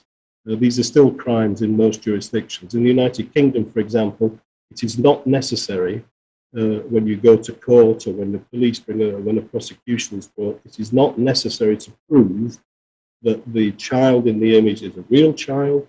It's not necessary to prove that the things being done to the child in the image are things that actually happen. The only thing it is necessary to do is bring the image to court, the court to find as a matter of fact that the image depicts what looks like child sexual abuse. Whether that's real or not is immaterial. So in many jurisdictions, sorry, not in many, but in several jurisdictions, that is not the case. In several jurisdictions, it is necessary in a court to prove that it was a real child and that the things being depicted in the images for things that actually happen to the child. That's not a very good legal approach, in my opinion, because it's almost impossible sometimes to provide adequate proof on that point. So the better view is that if the image looks like CSAM, then the court should treat it as if it was CSAM. These are known as pseudo images. As I said, they are illegal in many jurisdictions, but not every jurisdiction. But the whole issue of these pseudo images that are being created by AI is nevertheless a major threat to children around the world, because the existence of these images and the continued circulation of these images encourages the formation of paedophile networks and encourages people to engage in illegal sexual activity with children. I'm sorry this has been very rushed. I'm sorry that I was late getting to you. All I can do is blame the lousy internet connectivity here in rural England. I'm happy to take any questions if there are any.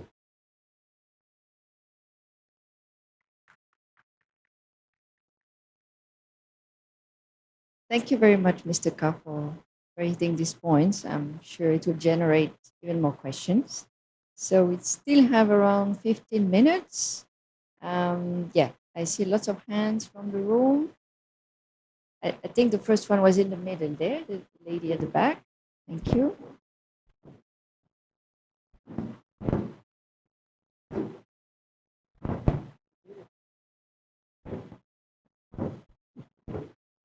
Thank you so much. I'm Maria from Ekpat, Indonesia. My question is going to Smita and Julia. As you mentioned that one of the challenges is the diverse of jurisdiction in the country. So when we are thinking about the cross-country collaboration, there are some challenges. Is there any mechanism already in place, such as cross-border handling mechanism or extradition agreement? Maybe because we have some good points already in place, some good practices. Is there any mechanism for that? So when it is a cross-country crimes, they should be handling together. We have already agreement on that. If you have some information on that, I really appreciate.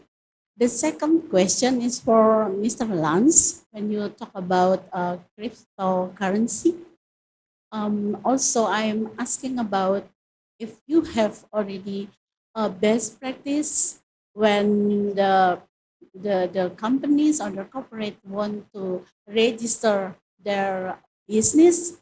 Is there any regulation or the regulator in that country has put mainstream the conditions that will protect the children, such as we talk about due diligence, whatever kind, but it is since the beginning, because in Indonesia, as I know, when we want to register some coins, new coins, whatever, or when we want to come into a market, what the condition they put in place is like admin.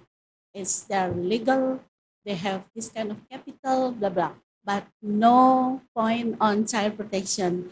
If you have some story on that, I really appreciate, because we want to learn and keep what is the solution. Thank you.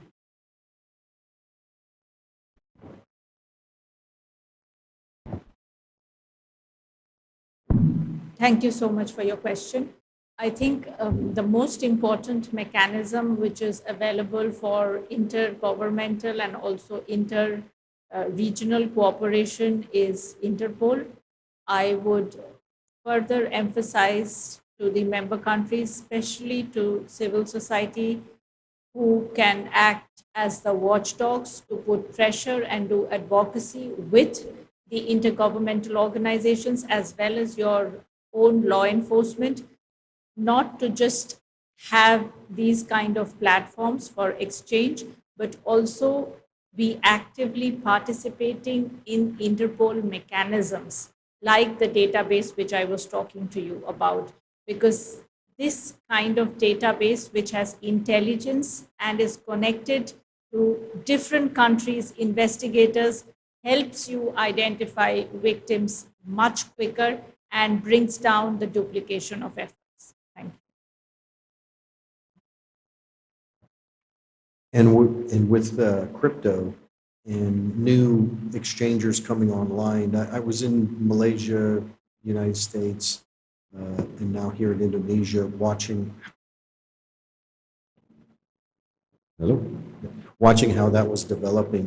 And first and foremost, the companies that are going to get into that space need to look deep into themselves and their policies and procedures and their values, and making sure that they're looking at all those liabilities from a business perspective, but also the values, from the community, from the human perspective, and that they include within their standard operating procedures, their ethos in the company perspective, that they want to protect children. And again, there's many examples, templates out there.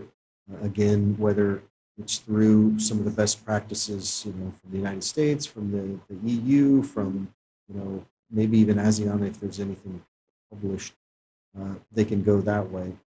So first, look at the exchangers themselves, and again, look for those best practices. But then secondly, the regulators too demand a high standard. It's not a free-for-all. You just can't enter the space as an exchanger and go your way. So there's good governance from the regulator standpoint in setting the bar high with, again, trying to cover all those bases. And child exploitation should be kind of up there in the top, maybe the top three.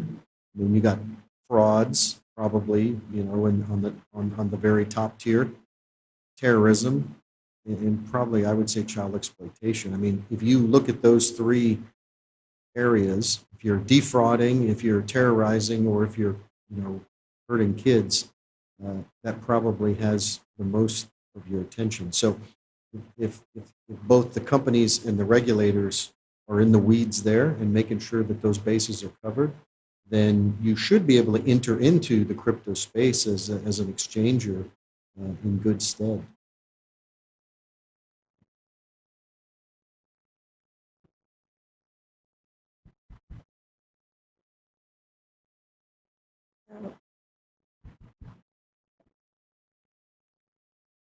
So in relation to the cross-border mechanisms for international cooperation, from the United Nations kind of perspective, with UNODC, we do have mechanisms such as the Southeast Asia Justice Network, or CJUST. And this, in each region across the globe, we do definitely have a justice network. And this really facilitates informal cooperation. So as you know, the informal mechanisms such as extradition, mutual legal assistance, etc., are very formalized and often take a lot of time. So agencies such as UNODC have put a lot of time and effort as well in arranging informal cooperation networks as well. And we do facilitate that as well through the regional offices that we have around the globe and through headquarters as well, in connecting countries, in allowing for information exchange and understanding the frameworks that exist across jurisdictions to be able to traverse that as well and get quicker outcomes. And oftentimes, even if it's not formalized in the informal space, the ability to still progress cases. So that's one example. There's also forums that are held by the UN at the global level, headquartered in Vienna or New York from time to time. The Global Crime Congress every 5 years, but annually there's also the CCPCJ, which is the Conference on Crime and Criminal Justice as well. So there's always spaces in those forums to address formal as well as informal cooperation, facilitate bilateral as well as multilateral cooperation in that respect. And then on child sexual exploitation, there are other UN agencies such as UNICEF who'd be looking into the issue as well, and they may have similar mechanisms or alternative mechanisms as well for both government and non-government networks. Thanks very much. We have time for one more round. I'm not sure who raised first, honestly. Yeah, I think the gentleman at the back. Yeah.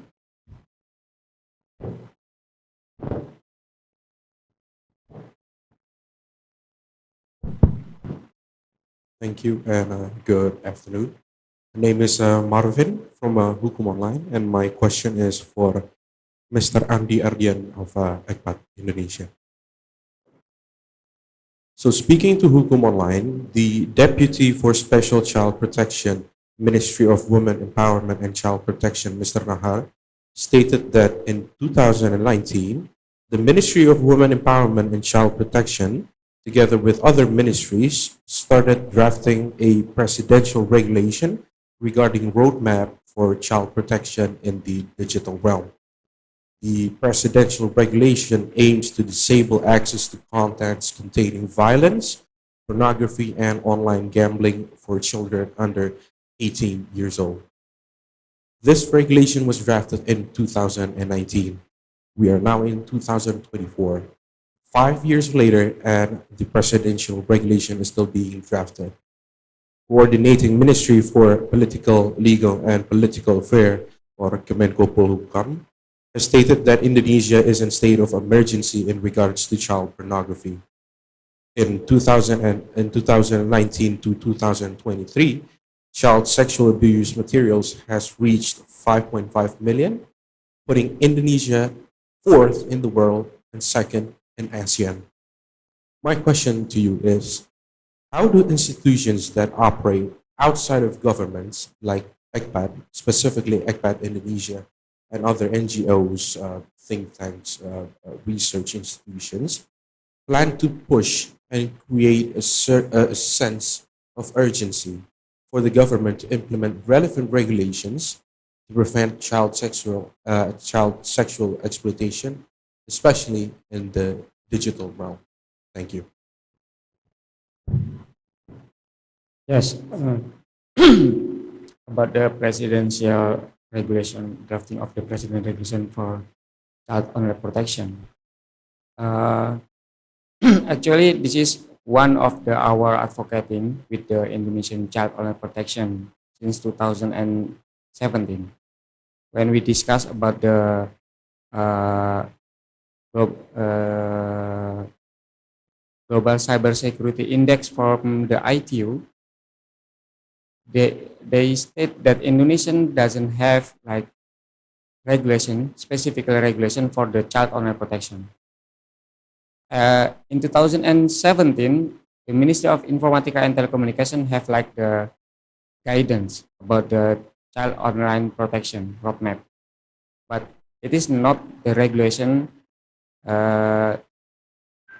according from the ITU. That's why we are advocating the governments to build the regulation specifically for the child online protection. And at the first time in 2019, Ministry of Women Empowerment and Child Protection willing to drafting like the more specifically roadmap for the child online protection. So in the first 2019, we conducting the some of the FGD discussion and also meeting with the governments, stakeholder, and also the law enforcement to build this guidance. But after discussion, the participants say that we need more because the guidance is not regulation. So it is like the journey of the how we at the finally we asking to become the regulation, the presidential regulation, because in the first time we try to make the guidance more completely, but at the next year the participant asking that it will have to be more higher product. So that's why it at the time we want to make it like the ministerial regulation. So after that, the government asking some all other ministries said that if it is only the ministerial of the president, ministry of the regulation, the others ministry cannot involve in this regulation. So that's why it is become to the presidential regulation. Until now, we already have like I think five or six discussion at the harmonization level with the Ministry of Human Right and Law. Yeah, and I think it is next week or 2 weeks ago, it will be like the last harmonized, and then this drafting will be sent to the presidential secretariat. So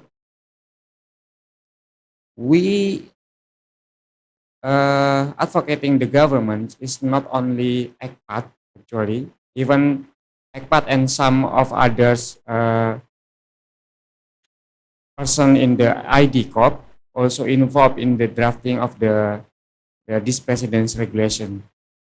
But even the drafting is not signed yet, yeah?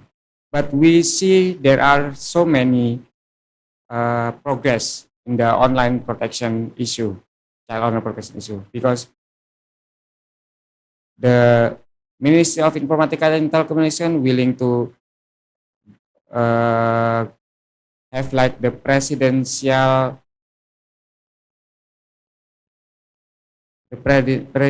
purpose itu the presidential another regulation about the government's internet governance for the child online protection with the internet service provider, yeah, and also the Ministry of Planning, National Planning is also have like indicator for the child online protection consist in the national planning, yeah. So it is still in the progress. We hope that it is also be done in this year. Thank you. Thank you so much, Andy, for sharing the progress on advocacy. I have to close this session. Thank you so much for your attention and your questions. And if you have more questions, the contacts of our speakers are included in the material. So don't hesitate to reach out to them. I'm sure they will be happy to answer any further questions after this. I will, I think, hand over to our MC for your announcement. Thank you.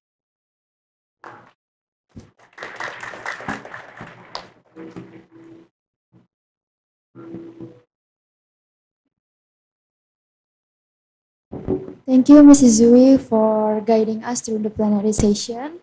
And we kindly ask Mrs. Zui and invited speakers to stay on the stage because we will giving a plaque to the moderator and invited speakers, which will be given by Mrs. Kamala Dewi as Executive Director Yayasan PKPA.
And now let's take a group photo together.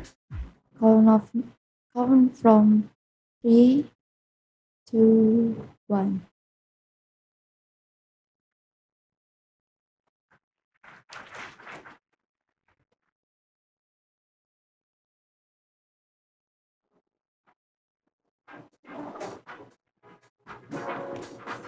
Once again, please give a warm applause to our moderator and speakers for leading and delivering insightful presentation in this plenary session. And you may return to your seats now.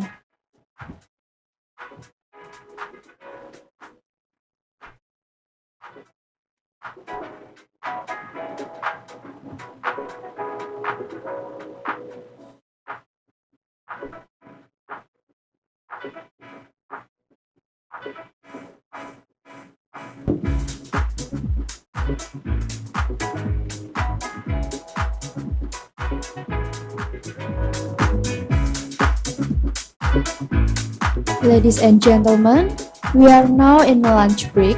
Our food stalls are ready in this area. After lunch, there will be a panel sessions in 4 breakout rooms on the B1 floor. Please be note that our session will be start at 1 o'clock. In the program book that participants have received, you can find the schedule and the names of the speakers for each panel, as well as a link to access all the conference materials. Alternatively, you can view the panel agenda on the standing banner outside the ballroom. We would like to remind all participants who have not registered yet to please do so at the registration desk in front of the ballroom. Registration is required to receive a certificate and access to all material presentations. And we have Yayasan YKY Ubud in front of the ballroom. They have handicrafts made by vulnerable groups, and all participants are welcome to visit the booth. And we would like also to remind our participants who have used the SIS device to please return to the table on my right side. And thank you for your attention, and please enjoy your lunch.